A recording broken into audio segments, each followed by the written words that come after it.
Good morning, students. Today we are going to study normalization. Okay. So before starting with the normalization, सबसे पहले हम लोग जानेंगे इसके डेफिनेशन के बारे में.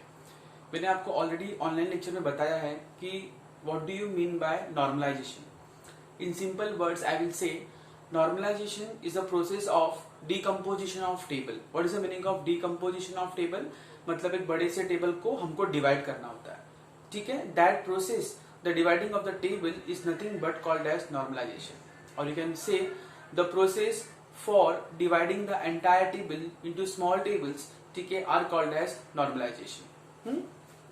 Now इसके ना कुछ टाइप्स होते हैं. ठीक है. इसके टाइप हैं 1NF, 2NF, 3NF, 4NF, BCNF और बाद में 5NF. ठीक है. BCNF और 5NF.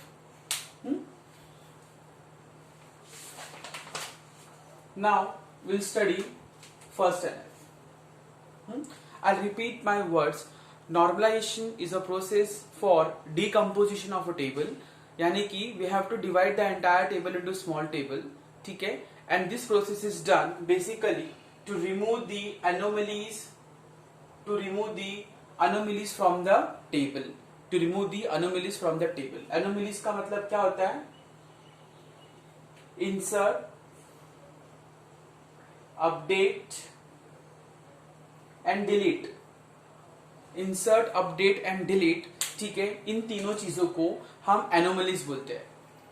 ठीक है. डिकम्पोजिशन ऑफ टेबल हम लोग क्यों करते हैं? To remove this anomalies from the system. Why I have to remove these anomalies from the system? Because अगर मैंने एक टेबल बनाया, ठीक है, अगर मैंने ये टेबल बनाया और वो टेबल के अंदर मैंने कोई भी वैल्यू इंसर्ट किया या फिर ऑलरेडी जो इंसर्टेड वैल्यू है उसको मैंने अपडेट किया, ठीक है, या फिर कोई वैल्यू को डिलीट किया, तो ये तीनों चीजें करने के बाद भी मेरा जो टेबल है वो कंसिस्टेंट होना चाहिए, या फिर मेरा जो डेटाबेस है that should be in consistent state. समझा आपको? लेकिन होता क्या है, जब भी हम टेबल के अंदर कोई भी वैल्यू को इंसर्ट करते हैं, अपडेट करते हैं या डिलीट करते हैं, तो बहुत बार जो मेरा डेटाबेस है ना वो इनकंसिस्टेंट हो जाता है. ठीक है. ये जो इनकंसिस्टेंसी है ना, ये निकालने के लिए हमें नॉर्मलाइजेशन ये प्रोसेस करना पड़ता है. With the help of normalization this inconsistency of the database can be solve. मतलब हमें ये जो एनोमलीज है उसको ठीक करना होता है. अगर हमने एनोमलीज को ठीक कर दिया तो हमारा इंसर्ट, अपडेट और डिलीट ये तीनों ऑपरेशन परफॉर्म करने के बाद, या तीनों में से कोई भी एक ऑपरेशन परफॉर्म करने के बाद भी हमारा डेटाबेस कंसिस्टेंट होता है. डेटाबेस को कंसिस्टेंट रखने के लिए हम लोग क्या करते हैं, हम लोग जो एक बड़ा सा टेबल है उसको छोटे छोटे टेबल में डिवाइड करते हैं. वो 2 टेबल में भी डिवाइड कर सकते हैं, 3 भी, 4 भी, depend upon its requirement. Divide क्यों करना होता है? To remove the anomalies from the database. समझ में आया? अभी आपको थोड़ा बहुत ही समझेगा, मैं आपको एग्जांपल देके समझाता हूं तो आपको क्लियर कर समझेगा कि एक्चुअली चल क्या रहा है. एज यू नो इसके टाइप्स है 1NF, 2NF, 3NF, 4NF, BCNF and 5NF. ठीक है. इसमें से will start with 1NF, 2NF and 3NF. बाकी का हम बाद में पढ़ेंगे. ठीक है. 5NF आपके सिलेबस में नहीं है. ठीक है. 5NF आपके सिलेबस में नहीं है. अभी हम लोग 1NF पढ़ेंगे. 1NF एक्चुअली बहुत सिंपल है, उसमें ज्यादा कुछ नहीं करना है.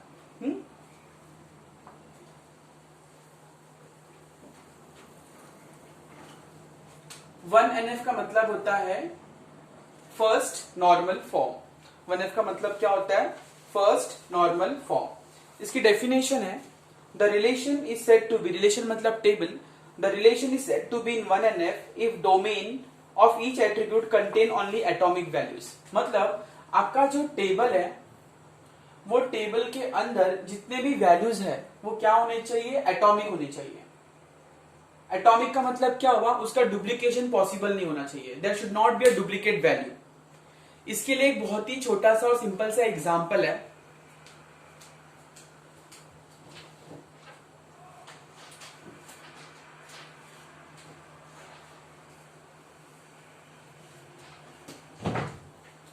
इसके लिए बहुत ही छोटा सा सिंपल सा एग्जांपल है, not going in much detail. I take roll number, ठीक है, I take roll number, I take name, ठीक है, I take salary, I take department name, ठीक है, डिपार्टमेंट नेम, रोल नंबर नहीं, एम्प्लॉय आईडी लेते हैं। मेरा हैंडराइटिंग अच्छा नहीं है इसलिए मैं चीजों को रिपीट कर रहा हूं। मैंने पहले लिखा है ईएमपी आईडी, मतलब एम्प्लॉय का आईडी, ये एम्प्लॉय टेबल है। बाद में मैंने लिखा नेम, बाद में एम्प्लॉय का सैलरी और एम्प्लॉय कौन से डिपार्टमेंट में काम कर रहा है वो, ठीक है। अगर आप ध्यान से देखेंगे तो एम्प्लॉय कौन से डिपार्टमेंट में काम कर रहा है उसके हिसाब से उसका सैलरी यहाँ पे डिसाइड कर लो, ठीक है। फिर एम्प्लॉय जो आईडी है, मैं एग्जांपल लेता हूं 101, 102 एंड 103। अब ये टेबल देख के आपको ना क्लियर कट समझ में आ रहा है कि सैलरी यूनिक हो सकता है, ठीक है, सैलरी यूनिक हो सकता है, एक दो सेम भी हो सकते हैं लेकिन यूनिक भी हो सकता है, ठीक है। डिपार्टमेंट नेम तो अलग अलग होंगे, अगर 4 डिपार्टमेंट है उनके यहाँ पे तो चारों डिपार्टमेंट के नाम होने चाहिए कि ये बंदा वो डिपार्टमेंट में काम कर रहा है, बराबर। और रोल नंबर है, तो अगर आप ध्यान से देखोगे this and this are getting atomic values, ठीक है, this are getting atomic values. अभी किसी भी बंदे का सैलरी एक ही होगा ना, बराबर, 2 सैलरी पे तो नहीं काम हो सकता, एक बंदा एक ही सैलरी पे काम करेगा, ठीक है, समझ के लो, एक बंदा एक ही सैलरी पे काम करेगा, so he is having atomic values salary, okay. एक बंदा एक टाइम पे एक ही डिपार्टमेंट में काम करेगा, बराबर ना। अभी आप इंजीनियरिंग कर रहे हो तो आइदर आप कंप्यूटर करोगे, आइदर मैकेनिकल करोगे, आइदर सिविल करोगे, बराबर। सब कुछ एक साथ नहीं कर सकते, या फिर 2 भी एक साथ कोर्स नहीं कर सकते एक साथ, ठीक है। तो एक जो बंदा रहेगा वो इसमें ही काम करेगा, तो इसकी वैल्यू भी एटॉमिक हो गई, बराबर। अभी हर एक बंदे को एक ही आईडी होगा, जैसे हर एक बच्चे को एक ही रोल नंबर होता है, वैसे हर एक बंदे के पास एक ही एम्प्लॉय आईडी होगा, तो ये भी एटॉमिक है, ये एटॉमिक है, ये एटॉमिक है और ये भी एटॉमिक है, बराबर। अब यहाँ पे गड़बड़ क्या होती है, यहाँ पे मैं पहले लिखता हूं अखिलेश गुप्ता, ठीक है, राम यादव, ठीक है, अनिल शर्मा, तीनों के नाम लिखे हैं मैंने, तीनों के नाम लिखे हैं। अभी आप मुझे बताओ ये वैल्यूज एटॉमिक है क्या? नहीं, ये वैल्यूज बिल्कुल भी एटॉमिक नहीं है, बराबर। एक्चुअली इसको एटॉमिसिटी मेंटेन करने के लिए मुझे ये टेबल को डिवाइड करना होगा as if first name and last name, ठीक है। यहाँ पे 2 वैल्यूज है, एक नाम है और एक सरनेम है। ये देखो अखिलेश गुप्ता, राम यादव, अनिल शर्मा, बराबर। इसमें 2 वैल्यूज है, नाम सरनेम एक साथ है, तो यहाँ पे वो एटॉमिक वैल्यूज नहीं मेंटेन कर रहा है, बराबर। ऊपर से जो नाम होता है ना वो रिपीट भी हो सकता है, इसलिए क्या बोलते हैं सरनेम लिखना जरूरी है। बच्चे का क्या बोलते हैं, नाम सेम हो सकता है, सरनेम भी सेम हो सकता है, लेकिन एम्प्लॉय रोल नंबर सेम नहीं हो सकता, बराबर। तो सिंपल रखने के लिए मैंने एक सिंपल सा टेबल दिया है, इसमें मैंने क्या किया है, मैंने सब जगह पे एटॉमिसिटी दिखाया है लेकिन यहां पर नहीं दिखाया। अब इसको भी एटॉमिक करने के लिए मैं क्या करूंगा पता है, 1NF में मैं इसको 2 पार्ट में डिवाइड कर दूंगा, नया टेबल बनाऊंगा, एम्प्लॉय आईडी, नेम को डिवाइड कर दूंगा, first name, last name, salary और डिपार्टमेंट नेम, ठीक है। ये मैंने शॉर्ट में एक्सप्लेन किया है 1NF, बिकॉज ये बहुत सिंपल और इजी है। मैंने आपको नोट्स भी दिया हुआ है और ऑनलाइन लेक्चर में भी मैंने एक्सप्लेन किया है, इसलिए 1NF के बारे में मैं ज्यादा नहीं बोल रहा हूं, okay. Now will come on 2NF, वो बहुत ज्यादा इंपॉर्टेंट है 2NF, okay. Just a second,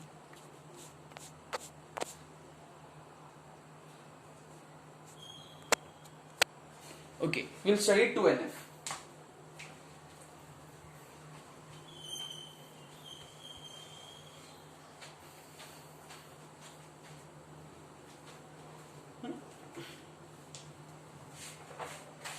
C 2NF का मतलब क्या होता है, सेकेंड नॉर्मल फॉर्म। सबसे पहले 2NF का मतलब जान के लो।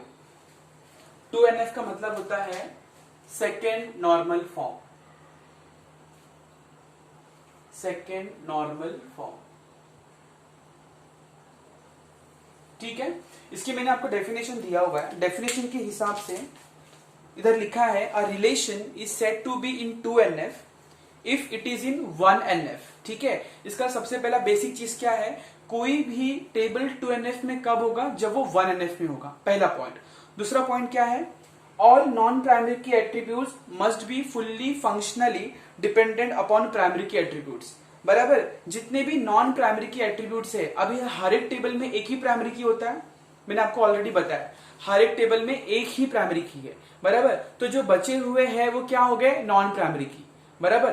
तो टेबल में यूनिकनेस मेंटेन करने के लिए अगर एक ही प्राइमरी की है तो बाकी सारे प्राइमरी की क्या हो गए, इस एक प्राइमरी की के ऊपर डिपेंडेंट है पूरी तरह से, ठीक है, यूनिकनेस मेंटेन करने के लिए। प्लीज अभी लॉजिक को समझने का ट्राई करो, ठीक है। मैंने आपको बताया था किसी भी टेबल में एक ही प्राइमरी की हो सकता है, एक टेबल में दो प्राइमरी की नहीं हो सकता, बराबर। तो होता क्या है, वो जो एक प्राइमरी की है, ठीक है, और उसके बाद जितने भी कॉलम्स है, जितने भी एट्रीब्यूट्स है, वो सारे नॉन प्राइमरी के एट्रीब्यूट्स हो गए, बराबर। तो यूनिकनेस मेंटेन करने के लिए ये सारे के सारे नॉन प्राइमरी के attributes are dependent upon primary के attributes. This is the property for 2NF। Definition में साफ लिखा है, I repeat my words. A relation is in 2NF if it is in 1NF and all non-primary key attributes are fully functionally dependent upon primary key attributes. Okay, simple definition था, समझ में आया। Let's look upon the table। अब एक table है, वो table में anomalies है। एनोमलीज का मतलब क्या हुआ, मैंने आपको बताया था, तीन चीजें, इंसर्ट, अपडेट एंड डिलीट। तो एक टेबल है, वो टेबल में एनोमलीज है, मतलब आप जब भी कोई भी वैल्यू इंसर्ट करोगे या ऑलरेडी जो वैल्यू है उसको अपडेट करोगे और जो वैल्यू है उसको डिलीट करने का ट्राई करोगे तो मेरा डेटाबेस इनकंसिस्टेंट हो जाएगा। वो इनकंसिस्टेंसी हटाने के लिए हमें टेबल को नॉर्मलाइज करना पड़ेगा, यानी छोटे छोटे टेबल में डिवाइड करना पड़ेगा ताकि उसके अंदर से एनोमलीज निकल जाए। यानी डिवाइड करने के बाद जब भी मैं इंसर्ट, अपडेट और डिलीट करूं तो उससे मेरा डेटाबेस इनकंसिस्टेंट ना हो, वो कंसिस्टेंट स्टेट में ही रहे, ठीक है। Let's have an example.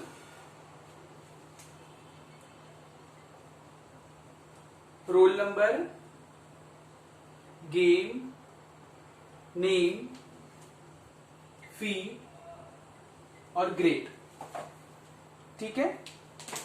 Roll number लेते हैं,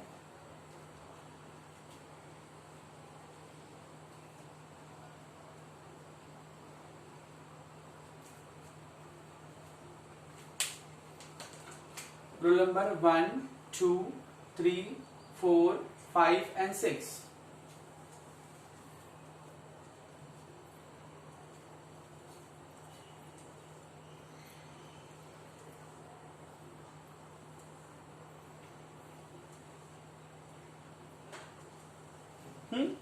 गेम लेते हैं पहले क्रिकेट। सबसे पहले गेम लेते हैं हम लोग क्रिकेट। देखिए ध्यान से, सिंपल है, समझने का ट्राई कीजिए।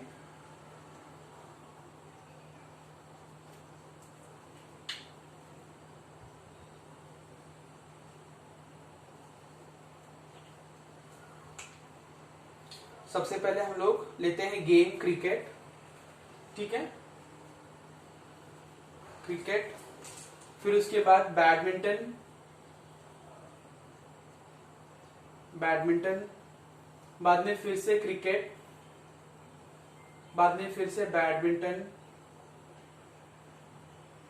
बाद में फिर से हॉकी और बाद में फिर से क्रिकेट। इसका नाम है अमित, धीरज, ललित, पारल, जैक एंड जॉन। इसका फीस है 200, 150, 200, 150, 100, 200, A B A C A C। चलो अभी ध्यान से देखो टेबल में। ये टेबल का नाम क्या आएगा मालूम है? मैं यहाँ पे नाम लिख नहीं रहा हूं, मैं बोल रहा हूं। ये टेबल का नाम आएगा स्टूडेंट रिलेशन विथ एनोमलीज, ठीक है। क्या आएगा? स्टूडेंट रिलेशन विथ एनोमलीज, मतलब इसके अंदर गड़बड़ है। स्टूडेंट रिलेशन, रिलेशन मतलब table, with anomalies, with anomalies मतलब मैंने आपको बताया है, मतलब ये टेबल में इंसर्ट, अपडेट, डिलीट करेंगे तो गड़बड़ होगा। चलो एक एक करके देखते हैं। सबसे पहले विल ट्राई टू डिलीट, ठीक है। अभी समझो, अभी पहले मैं टेबल एक्सप्लेन करता हूं। यहाँ पे 6 बच्चे हैं, रोल नंबर 1 2 3 4 5 एंड 6, ठीक है। बच्चे का नाम क्या है? अमित, धीरज, ललित, पारल, जैक और जॉन, ठीक है, जैक और जॉन।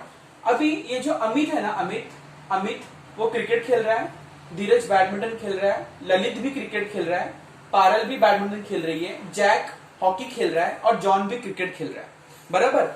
अगर समझो suppose I want to delete a student Jack. अभी जैक समझो कॉलेज छोड़ के जा रहा है, जैक कॉलेज छोड़ के जा रहा है और मुझे जैक को डिलीट करना है, तो मैं सिर्फ जैक को डिलीट नहीं कर सकता, बराबर ना, मुझे डेटाबेस के अंदर वो पूरा रो डिलीट करना पड़ता है। लेकिन अगर मैंने जैक को डिलीट करने का ट्राई किया तो यहाँ पे हॉकी नाम का जो गेम है ना वो भी डिलीट हो जाएगा। देखो आप ध्यान से, because Jack is only the person who is playing hockey, बराबर, बाकी सारे क्या कर रहे हैं, क्रिकेट और बैडमिंटन खेल रहे हैं। तो अगर जैक को डिलीट किया ना तो हॉकी भी चल जाएगा। अभी जैक ने हॉकी में पार्टिसिपेट किया है, Jack is the only person who has participated in hockey.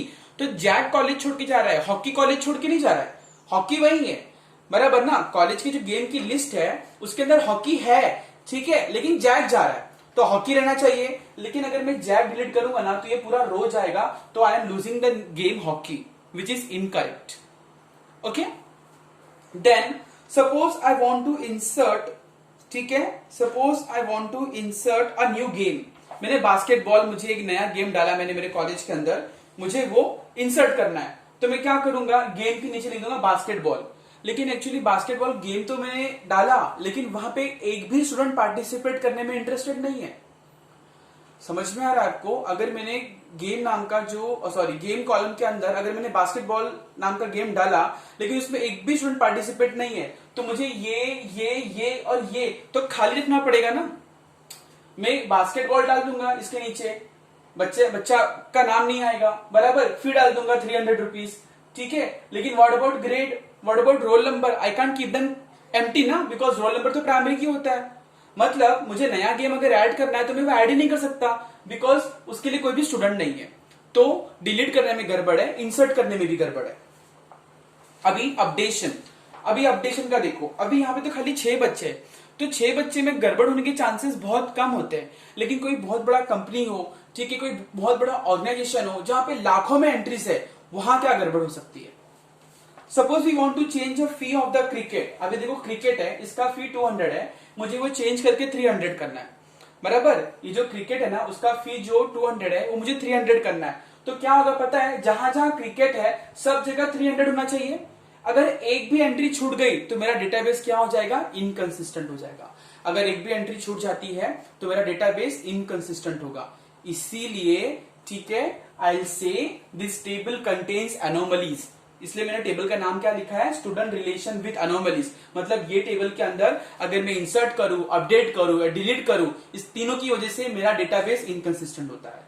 तो मुझे क्या करना पड़ेगा, मुझे ये टेबल को नॉर्मलाइज करना पड़ेगा। नॉर्मलाइज करना पड़ेगा मतलब ये टेबल को डिकम्पोज करना पड़ेगा। ऐसे डिकम्पोज करना पड़ेगा ताकि मैं इंसर्ट, अपडेट और डिलीट करूं तो भी मेरा डेटाबेस कंसिस्टेंट स्टेट में ही रहे, वो इनकंसिस्टेंट स्टेट में न जाए। समझा आपको? मैं इंसर्ट नहीं कर सकता, बराबर। मैं क्या इंसर्ट नहीं कर सकता हूं, नया गेम इंसर्ट नहीं कर सकता, बिकॉज उसके लिए स्टूडेंट नहीं होगा, बराबर। मैं किसी भी चीज को अगर डिलीट करना चाहूं, अगर मैं जैक को डिलीट करना चाहूं तो मैं नहीं कर सकता, बिकॉज जैक को डिलीट किया तो हॉकी जो गेम है कॉलेज से वो भी डिलीट होगा, लेकिन हॉकी तो है कॉलेज में, बराबर ना। समझ में आ रहा है आपको? अगर मैं अपडेट करने चाहता हूं तो मुझे जहां जहां अपडेट करना है सब जगह होना चाहिए, एक भी जगह छूट गया तो भी वो इनकंसिस्टेंट होगा। So this table contain anomalies, will solve it by decomposing. ठीक है, अभी देखो उसका डिकम्पोजिशन कैसे होने वाला है। अभी मैं बड़े से टेबल को 3 पार्ट में डिवाइड करता हूं, ठीक है। ये बड़े से टेबल को 3 पार्ट में डिवाइड करता हूं।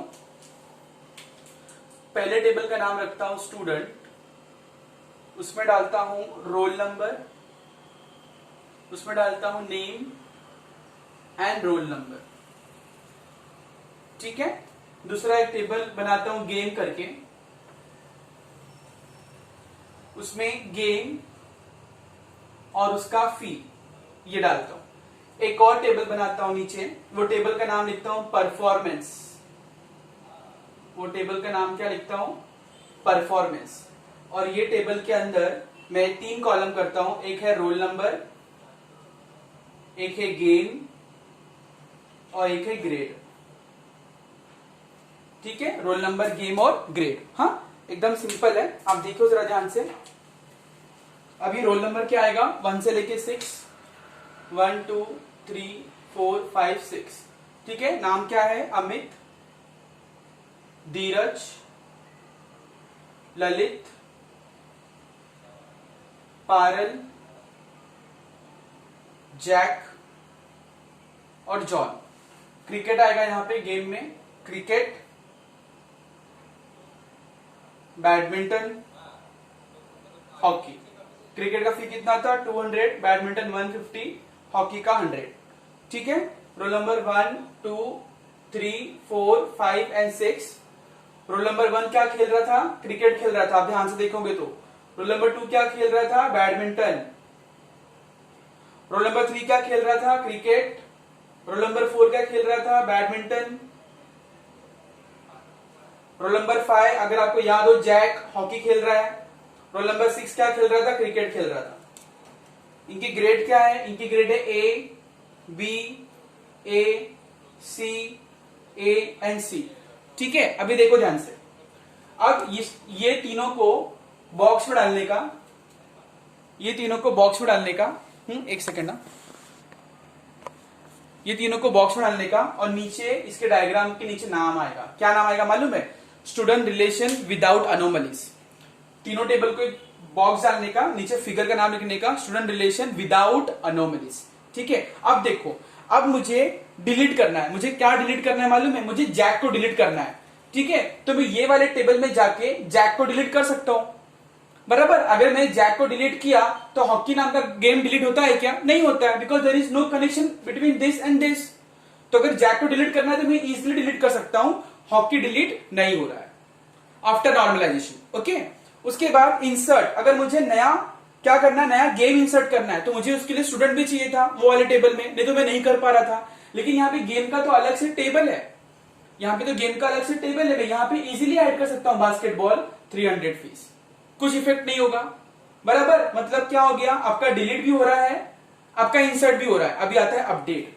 ठीक है, अभी ये टेबल के अंदर आपको क्रिकेट का फी जो है वो अपडेट करना है। यहाँ पे देखो क्रिकेट लिखा है, बराबर। जाके यहाँ पे अपडेट कर दो, सब जगह क्रिकेट है ही नहीं, फीस एक ही जगह पर है, यहाँ पे अपडेट कर दो, खत्म। समझा आपको? तो इस तरीके से मैंने नॉर्मलाइज किया वो मेरे बड़े वाले टेबल को 3 छोटे टेबल में, और उसके अंदर जो भी एनोमलीज थे उसको डिलीट कर दिया। This is called as normalization. Okay, 1NF हो गया। 1NF में क्या होता है? It maintain atomicity, all the values are atomic. ठीक है, 2NF में क्या होता है? All non primary key are fully functionally dependent upon primary key attributes. ठीक है, removing all the anomalies, insert, update and delete. इसके बाद क्या है? 3NF और 4NF और BCNF। ठीक है, ये तीनों हम लोग नेक्स्ट वीडियो लेक्चर में पढ़ेंगे। Okay, thank you class, thank you so much for listening. See the people at once. Okay, thank you.